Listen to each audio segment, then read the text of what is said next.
Está começando mais um Entre Chaves, o seu podcast de desenvolvimento de software. Hoje a gente vai falar sobre Copa do Mundo.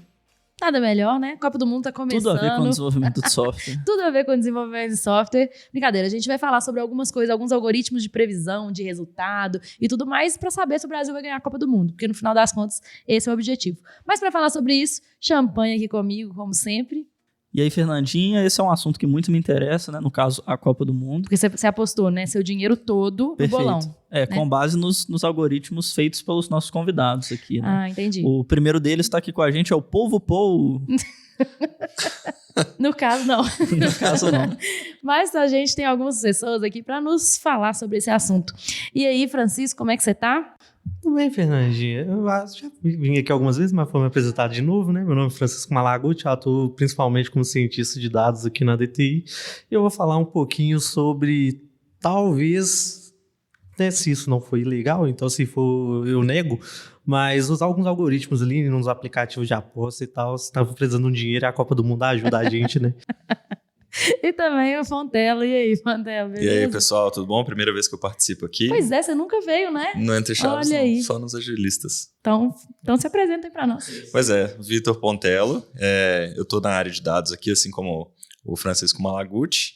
E vamos conversar um pouquinho sobre inteligência artificial, ciência de dados, coisas interessantes aí. Totalmente relacionadas à Copa. Já começa com a pergunta que a gente quer saber, Fernandinha. Não, então, já que você... Não, pode puxar aí a pergunta que a gente quer saber. Então, vamos lá. O Brasil vai ganhar a Copa? É isso que a gente quer saber, no final das contas. E com isso, entende-se, né? Você consegue me dizer, com os seus algoritmos, se o Brasil vai ganhar a Copa? Deixa eu jogar uma moeda aqui e eu já te respondo isso. Então, uma brincadeiras à parte, a gente pode ter alguns indícios de se vai ganhar ou não, e a gente consegue usar algoritmos para prever um pouquinho a respeito. Eu não vai te dar isso com 100% de certeza, você não vai vender todos os seus bens e colocar isso numa aposta feita por um algoritmo. Você eu não recomendo. Você tinha que ter me falado antes, né? Antes de eu fazer isso. Too late, né? Mas se você for fazer isso, é melhor que você faça isso, sei lá, apostando na Champions do que apostando efetivamente na Copa do Mundo.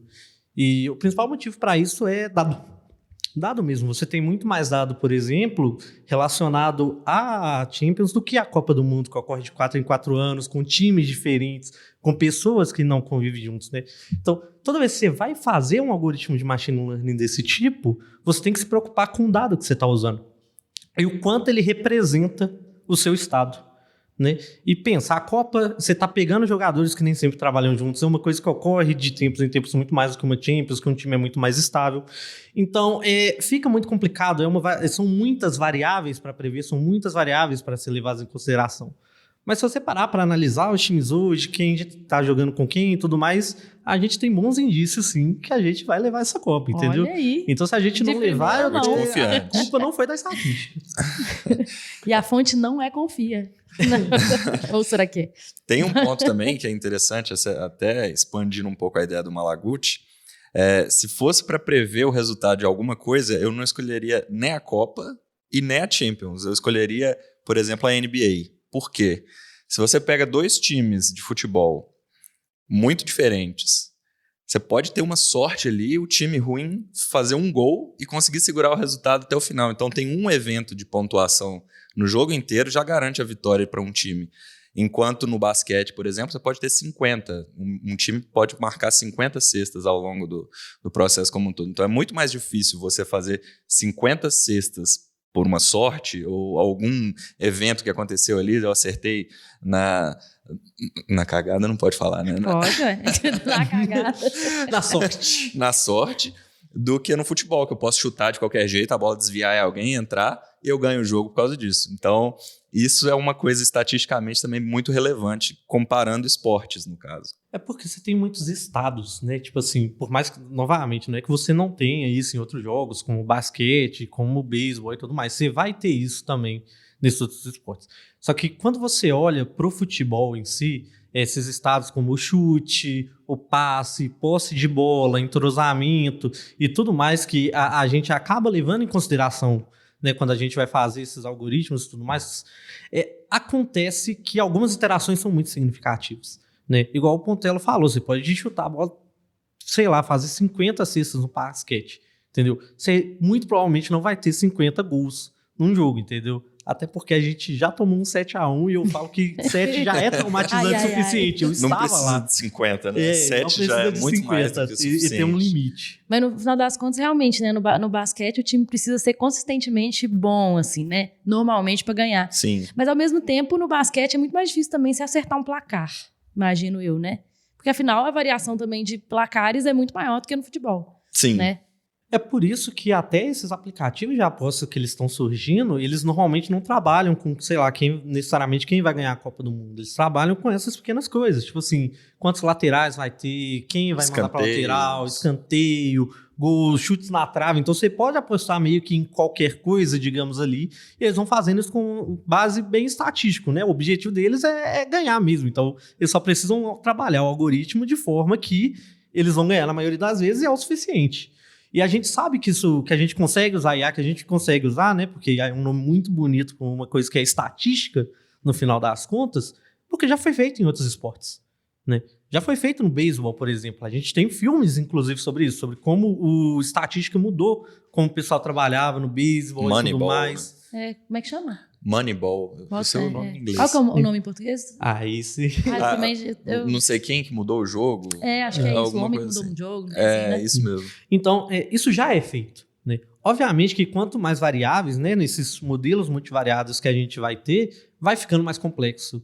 A gente vai tendo essas pequenas coisas, tipo assim, se é uma ação que vai mudar o jogo, tipo assim, um gol, uma coisa do gênero, igual diferente do basquete, ela é muito significativa. Você pode ter esse fator sorte, você pode ter uma zebra, digamos ali, que vai acontecer, mas se você trabalha direito com a estatística, você vai ter maior chance de ganhar, entendeu? Você vai conseguir prever. Então, o objetivo final do seu algoritmo é que ele seja melhor do que jogar uma moeda, entendeu? E meio que tudo é assim. O seu objetivo é sempre maximizar a estatística ao seu favor, em todos os cenários.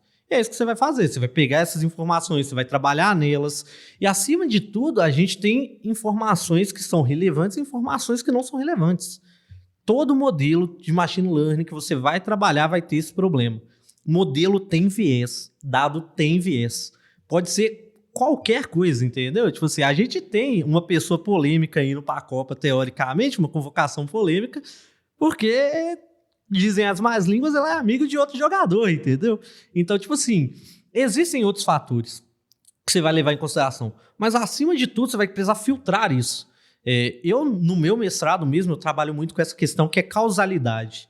Os dados que você vai usar para isso, ele é relevante? Ele é causa? Ele causa uma consequência que você quer olhar? Tipo assim, escalar tal jogador causa um determinado gol, aumenta a chance de causar um gol. Jogadores juntos, a relação entre eles, a interação entre eles vai aumentar essa chance. Então, tipo assim, a cada conjunto de fatores que você vai pegando, você vai ter que trabalhar essa causalidade, você vai ter que filtrar quais são esses fatores latentes, né, que estão ali dentro, que vão definir as tomadas de decisão, que vão definir como o seu algoritmo vai funcionar.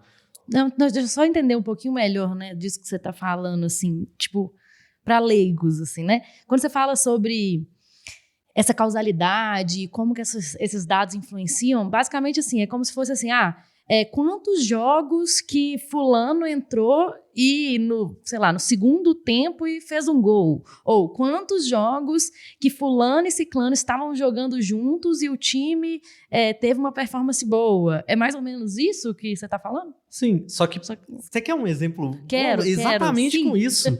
Olha só, eu vou colocar um jogador e toda vez que esse jogador entra, o time performa melhor.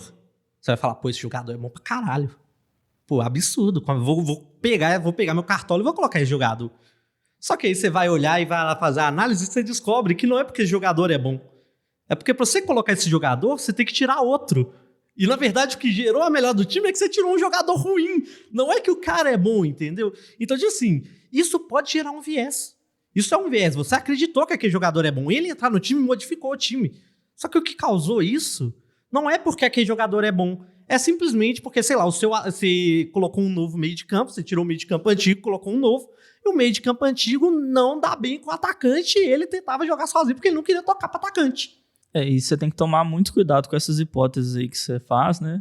Eu, por exemplo, até falei isso pra Fernandinha, fiz um bolão com os meus amigos do Brasileirão, E com toda a minha esperteza, eu falei, eu não vou aqui chutar valores aleatórios no bolão, já que eu tô apostando meus humildes R$50.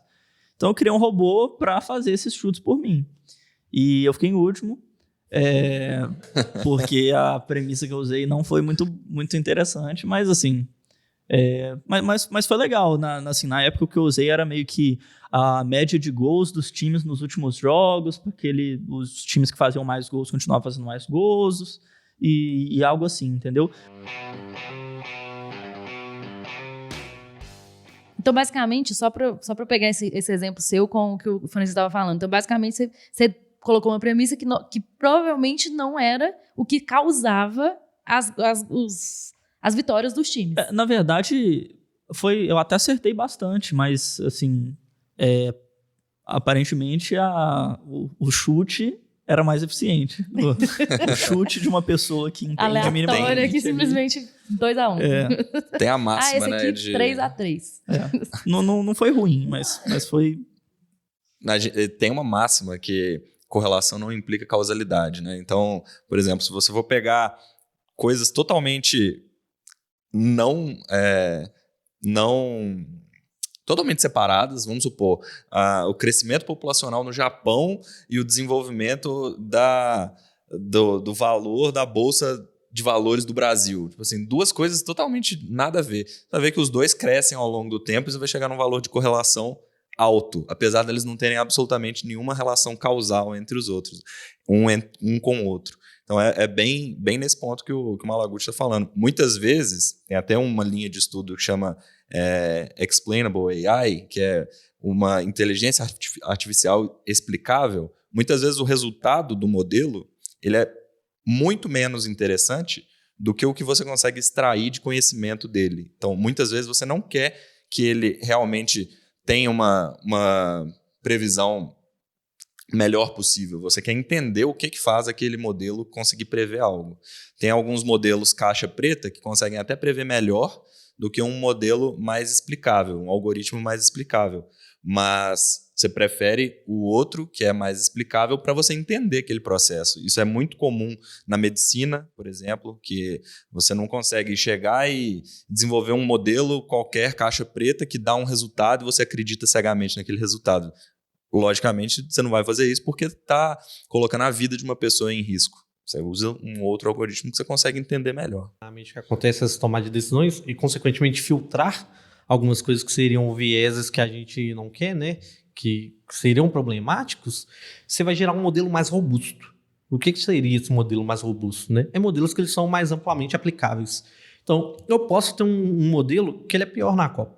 Eu vou fazer um modelo, o Pontelo também. O modelo dele funciona melhor na Copa. Nessa Copa, vai funcionar muito bem ali. Só que às vezes o modelo dele não é robusto. Então o meu modelo, você pode aplicar ele na Copa, você pode aplicar ele na Champions, você pode aplicar ele no Brasileirão. Testa lá, ele vai funcionar e vai funcionar bem. Às vezes o do Pontelo não, porque ele está pegando um viés que não é causal, ou que aconteceu por algum motivo e, não sei, até a localização de onde vai ser a Copa, entende? Que não vai funcionar em todos os lugares. Então, a ideia é que você trabalhe com isso, e que você utilize esse tipo de coisa, né? E, invariavelmente, você vai chegar num caso que é o viés, que é o viés problemático, e o viés especialista, que é um viés que normalmente você quer trabalhar ele um pouco mais próximo, né?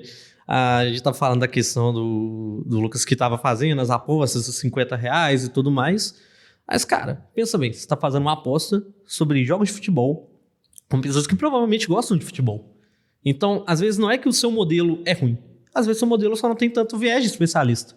Porque se você julgasse que seu conhecimento de esporte fosse bom mesmo, talvez você não ia nem querer fazer um modelo. Você ia falar, não, eu sou melhor do que esse modelo aqui. Então, não é que seu modelo é ruim. É porque, às vezes, as outras pessoas, elas têm algumas regras na cabeça delas, algumas regras de negócio, digamos assim, relacionadas ao futebol, que elas já conhecem, que elas já acompanham e tudo mais, que você não colocou no seu modelo. Não é que seu modelo é ruim, é que todas as outras coisas do mundo são melhores. Não, às vezes só a galera é muito viciada em futebol. Na verdade, o que ele disse não é que o modelo é ruim, você é ruim. Você não é bom. E aí você não deveria estar fazendo modelo. Na verdade, eu gosto bastante de futebol, eu criei o modelo porque eu... Você achou que ia ser menos aleatório, né? Ia ser menos, Provavelmente, né? eu achava que eu errava muito, eu também era muito clubista, então, assim, não dava muito certo. Bom, então você tem um viés que você não quer, porque você é muito clubista. Sim, Mas e se eu você removi pegar ele. várias opiniões diferentes, de várias pessoas com vários vieses diferentes, talvez seu modelo consiga filtrar isso. E não só, ele vai pegar, vai aprender com esses vieses, talvez ele gere um modelo melhor ainda, entendeu? Se você conseguisse trazer esse viés de especialista, eu faço muito isso hoje com parte de medicina. Tipo assim, eu lido com imagens médicas. Gente, eu não consigo tirar imagem médica de qualquer lugar. Imagem médica vai vir de países mais ricos, entendeu? Vai vir de países que têm uma tecnologia maior.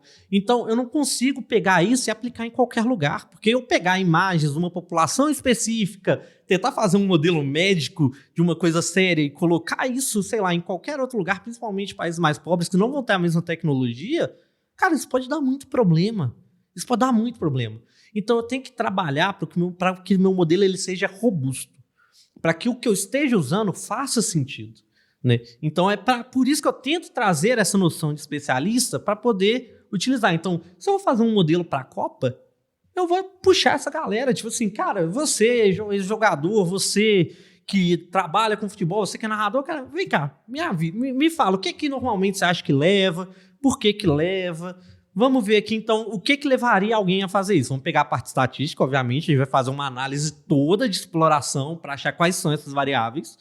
Vou ver quais variáveis têm correlação ou não, e novamente correlação não é causa, até porque senão a venda de sorvete ia influenciar no número de ataques de tubarões, a gente sabe que isso não acontece, né? Não.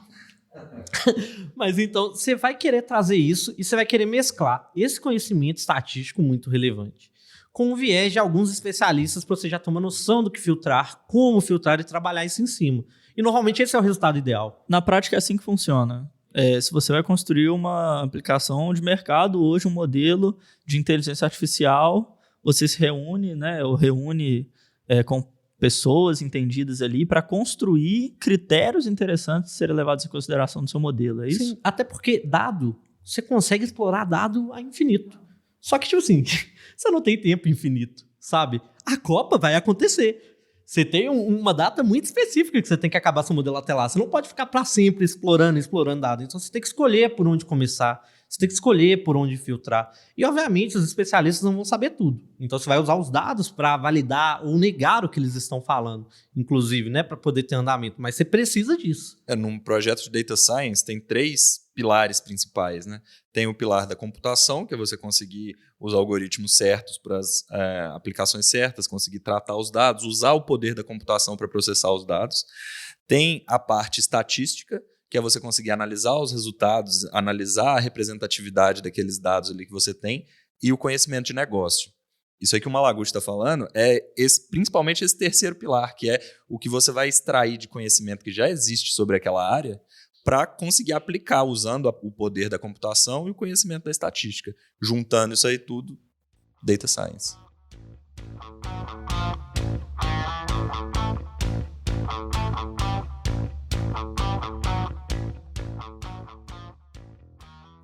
Muito legal, assim, isso até que você falou, né?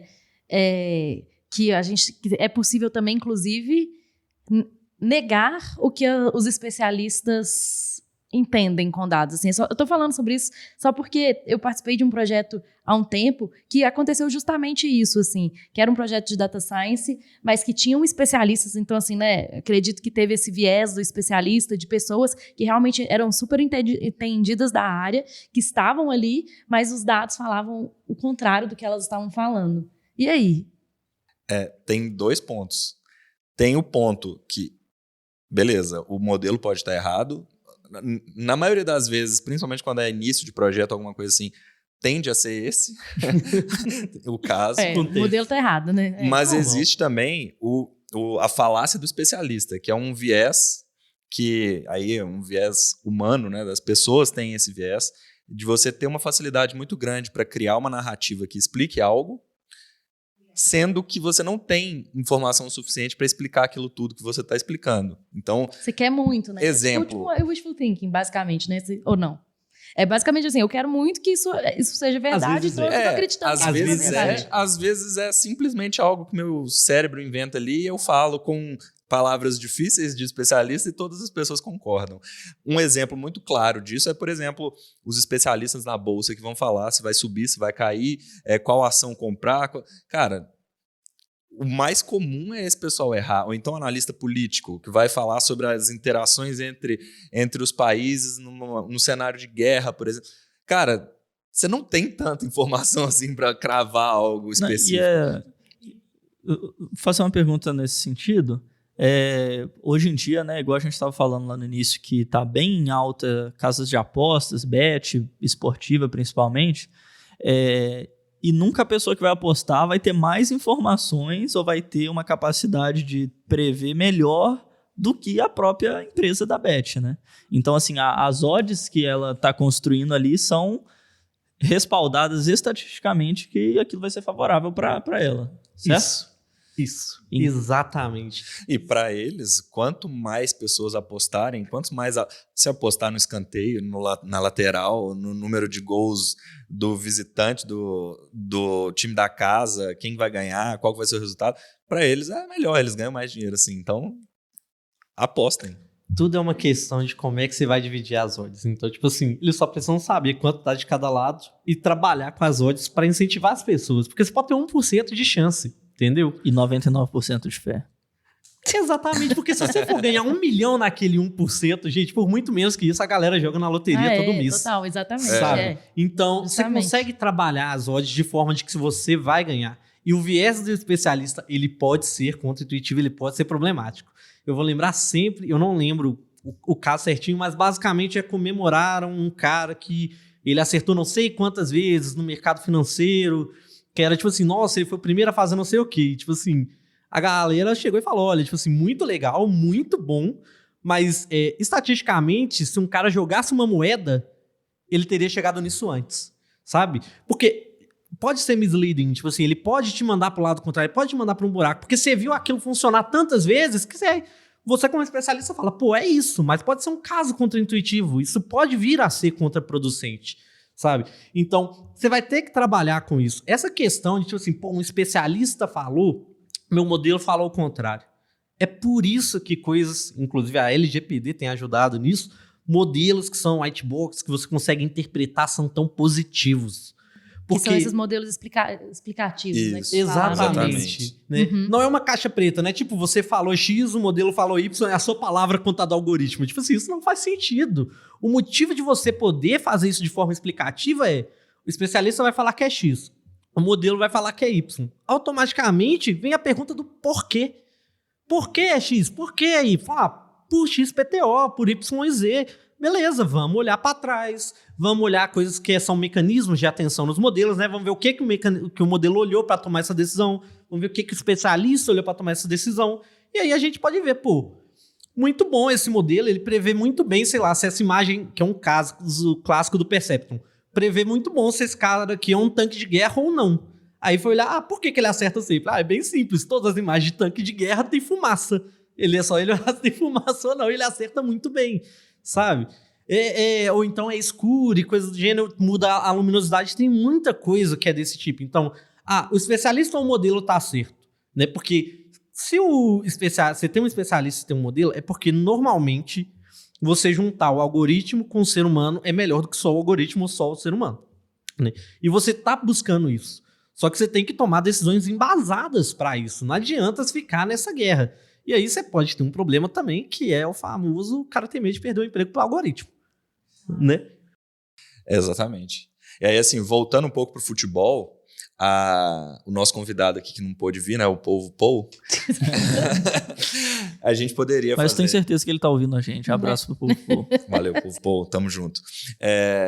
A gente poderia, dentro do contexto de inteligência artificial, a gente pode fazer duas abordagens, né? A gente pode pegando o Povo Paul, a gente pode pegar todas as previsões do Povo Paul, pegar um dataset gigante ali e treinar um algoritmo para aprender com aqueles dados ali que o Povo Paul gerou, como prever quem vai ganhar o jogo. Ou a gente pode entrevistar o Povo Paul. Falar, Povo Paul, como você prevê? E uma pessoa vai codando enquanto o Povo Paul vai explicando. Essas são basicamente as duas principais formas de inteligência artificial. A primeira, na verdade a segunda, ela é mais óbvia, né? Quero criar uma inteligência, eu vou perguntando, entrevistando e codando. Só que a gente já consegue chegar claramente num limite que começa a ser muito complexo. Eu codar uma regra com base no que alguém está me falando. Às vezes o conhecimento numa determinada área, tenho certeza que no caso do Povo é assim, é muito complexo para eu conseguir simplesmente com if, else, codando tudo ali. Então o que eles fizeram?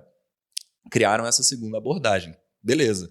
Já que eu não consigo criar as regras, vou criar um algoritmo que consegue decifrar essas regras com base numa amostra, que seria justamente essa abordagem de pegar tudo que o Povo já fez na vida dele e deixar um algoritmo ler aquilo e interpretar as regras, que é o machine learning, e que hoje, por conta da capacidade computacional que a gente tem, infinitamente superior ao início da época da inteligência artificial, lá pela década de 50, e por todas as facilidades que a gente tem, inclusive a quantidade de dados disponíveis, cresceu exponencialmente, tem crescido exponencialmente, e hoje quase que virou sinônimo de inteligência artificial. Né? Inteligência artificial, ninguém pensa mais em entrevistar alguém e codar, já pensa direto em machine learning.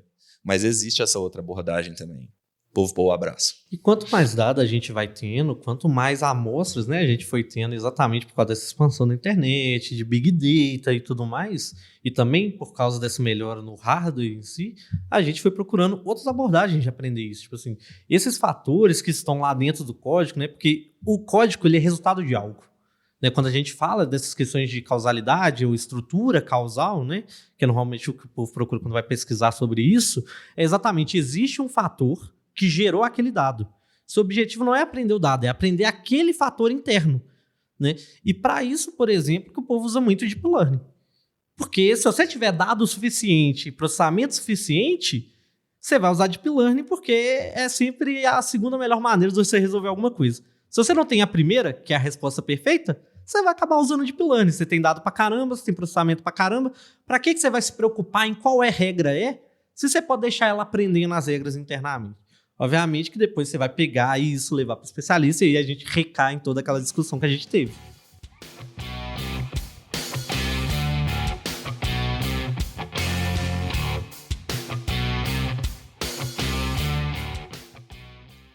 Queria entrar no mérito um pouco mais técnico, assim. O Campeonato Brasileiro 2023 está chegando e eu quero vencer o meu bolão com os meus amigos. Então a pergunta é, como é que eu faço na prática? Que ferramentas vocês acham hoje que eu usaria, assim, para ir lá e implementar um modelo de inteligência artificial para esse caso, por exemplo, de previsão de resultados, assim? A primeira problema que você vai ter para fazer isso é dado. Você vai precisar achar dado para isso. E, quais dados você vai ter? Você vai usar dado de VT de todos os jogos do Brasileirão desde 1990? Você vai usar estatística de todos os jogos? São dados tabulares? São dados de imagem? São dados da narração do narrador, no caso, né? De televisão, da rádio? Você tem N dados que você pode utilizar e dependendo de qual tipo de dado que você vai ter à sua disposição e a quantidade desses dados, aí você começa a pensar no problema da forma técnica. Quando você pegar esses dados, então vamos lá, você pegou, eles eram dados, seja eles estruturados, semi-estruturados, por aí vai, e você trabalhou eles. No final você vai ter imagens, vídeos ou o tabelar, no caso que já está meio estruturadinho. Beleza, eu tenho meu dado, vou construir meu algoritmo. Né? Eu sou uma pessoa que trabalha muito com Python, então vou dar exemplos muito relacionados a Python, mas existem alternativas que vão fazer a mesma coisa, seja em R, seja em Java, você vai conseguir fazer a mesma coisa independente. Né? Em C, ou C++ também, né? Você vai precisar olhar onde você vai rodar, o tipo de algoritmo que você vai rodar. E isso vai depender um pouco da complexidade. Eu disse a questão de Deep Learning, normalmente o povo quer usar Deep Learning, é o estado da arte. Cara, mas você precisa começar com Deep Learning? Pô, é um negócio grande, é um negócio complexo, igual eu falei, você precisa de muito dado, você precisa de processamento. Às vezes, dependendo do que você quer prever, porque você não precisa prever a Copa. Vai prever número de escanteios, vai prever alguma outra coisinha ali, ou então algo que você tenha mais dados. Então, existem essas bibliotecas que são modelos, seja de classificação, ou dependendo do que você for fazer, né? No Python tem alguns clássicos, como o sklearning. E aí você vai trabalhar com o modelo já pré-pronto. Você não precisa montar um modelo do zero. Você não precisa ficar reinventando a roda. Você vai pegar alguma coisa pronta e aplica. Vê o resultado disso, analisa o resultado disso. O sklearning, igual eu falei, tem 1 milhão de modelos. Ah, não, agora eu já apliquei esse modelo mais simples, eu consegui muito mais dado. Tá, então você quer agora um modelo maior, você quer um modelo mais potente, você quer usar Deep Learning. Beleza. Você vai usar alguma coisa já pronta? Tem muito modelo pronto. Aí você pode ir para uma parte que o pessoal costuma usar mais production ready, digamos assim, que a gente tem o Keras da Google, por exemplo, que você pode montar modelos muito fácil, construir, usar arquiteturas prontas. Ah, eu quero uma parte que eu vou ter mais controle, eu vou editar mais, eu quero ter um controle mais fino. Vão ter uma parte mais acadêmica também, né? Se você quiser trabalhar com isso. Aí você tem o PyTorch, que é uma outra biblioteca, que inclusive é que eu trabalho hoje no meu mestrado, porque ela vai te dar um controle mais fino do que eu estou fazendo, né? E tem muita coisa pronta.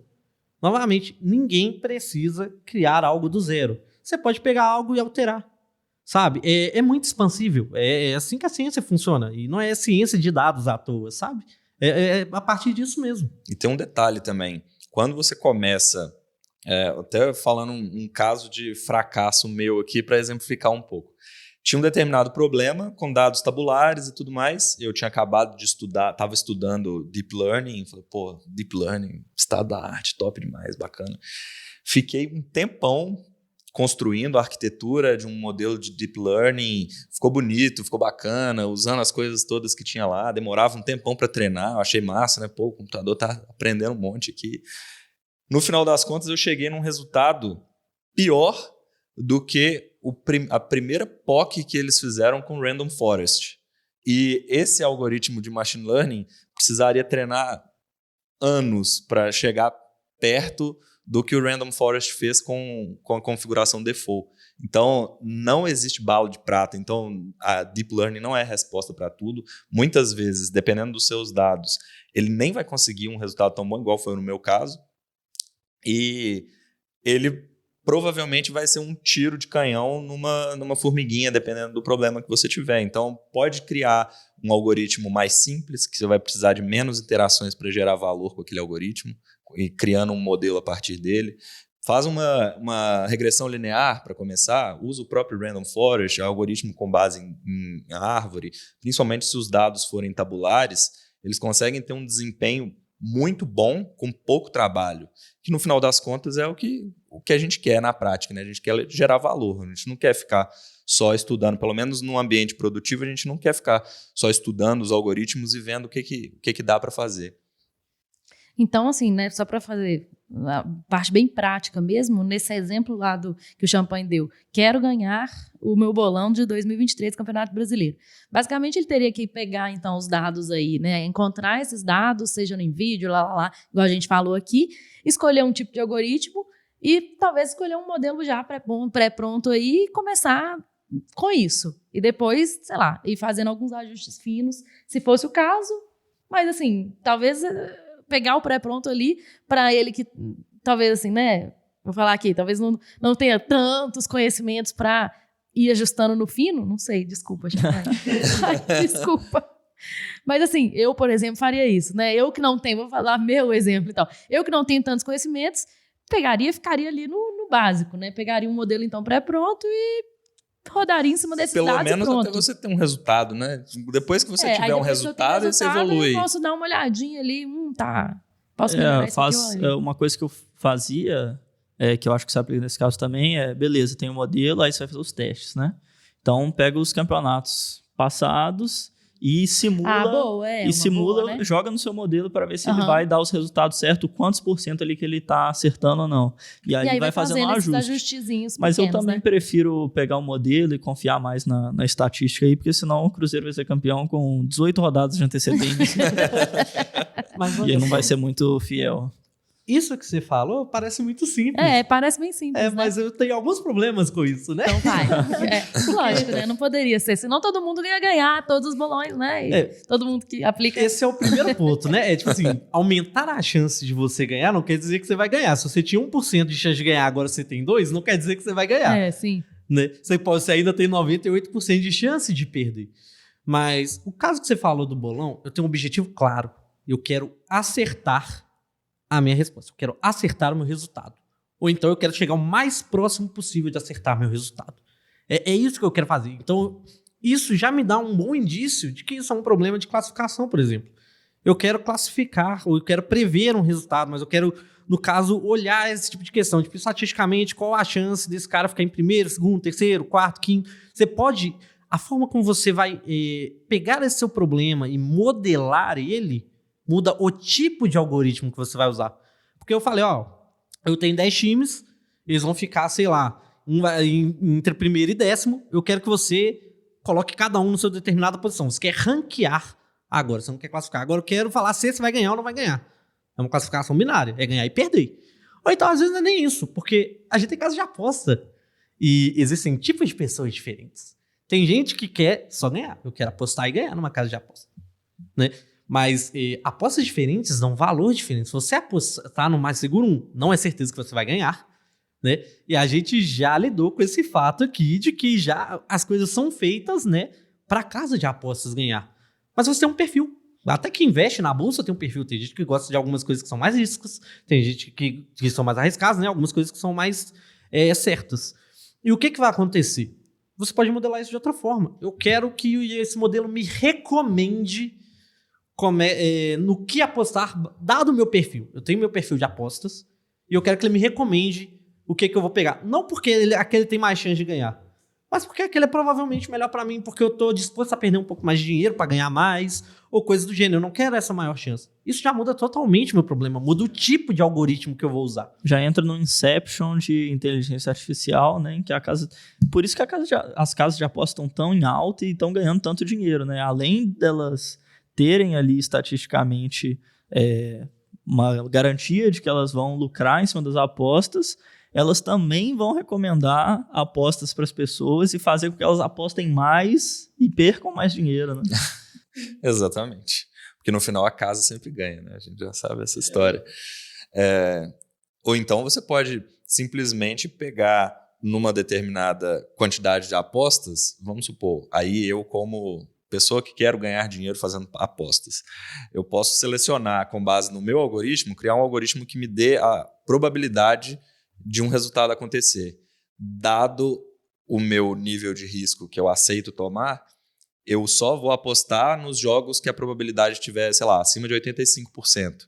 Acima de 85% eu provavelmente vou perder algumas vezes, mas a ideia é que eu ganhe mais do que perca e no final o balanço seja positivo. É uma possibilidade também de usar inteligência artificial, machine learning na Copa aí que está chegando.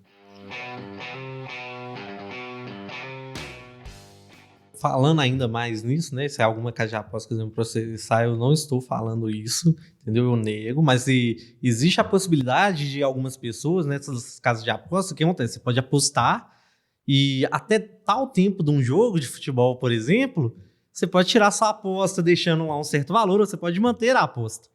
E ao longo que o tempo vai passando, né, a chance daquele resultado aumenta ou diminui, né? Então, talvez se alguém possa eventualmente ter criado um algoritmo de machine learning que vai medindo a probabilidade de uma aposta ganhar e quando ele chega exatamente no limiar de fechar, ou ele tira e você perde menos ou ele deixa, entendeu? Então, eu não estou dizendo que alguém fez isso, mas estou falando que é possível, sabe? E até quando você vai fazer essas apostas, porque tipo assim, eu vou apostar sempre 85? Talvez não, porque eu sei que a casa ela vai manipular isso para ganhar. Eu posso colocar isso no meu viés. Por que não fazer os dois? Porque a gente pode fazer ensemble de algoritmos, né? A gente pode juntar algoritmos diferentes. Então, eu tenho esse aqui que vai fazer a classificação, posso fazer outra coisa, vai me dar ali a porcentagem talvez de eu ganhar. E aí eu vou usar um algoritmo de recomendação para ele montar uma carteira de apostas, entendeu? Sabendo que a casa tende sempre a ganhar, eu vou pegar uma parte, vou colocar isso no seguro, vou pegar uma parte, vou colocar isso em algo mais arriscado. Então eu posso distribuir a forma como eu vou fazer isso, né? Que é normalmente como é feito no mercado financeiro. Quando você vai fazer uma carteira, você faz isso. Tava pensando justamente nisso mesmo. Então, a gente está colocando a estatística contra a estatística, né? Quem consegue, né, criar o melhor modelo e criar melhores estratégias ali para sair vencendo, né? Mas então, só para, né, voltando naquela historinha que a gente estava contando aqui, né? Queremos apostar para ganhar no bolão do Campeonato Brasileiro. Então, voltando. descobri os dados, higienizei os dados, preparei os dados de alguma forma, escolhi um modelo, fiz alguns ajustes finos ali, testando meu modelo com campeonatos que já passaram, vendo se está tudo bem, mas ainda então tem essa parte toda aí dessas, como chamar isso, né? Mas sei lá, que aumentei um pouquinho a minha probabilidade de ganhar, mas ainda poderia talvez aumentar mais, fazendo uma distribuição melhor ali, de acordo com o meu perfil de apostador. É isso?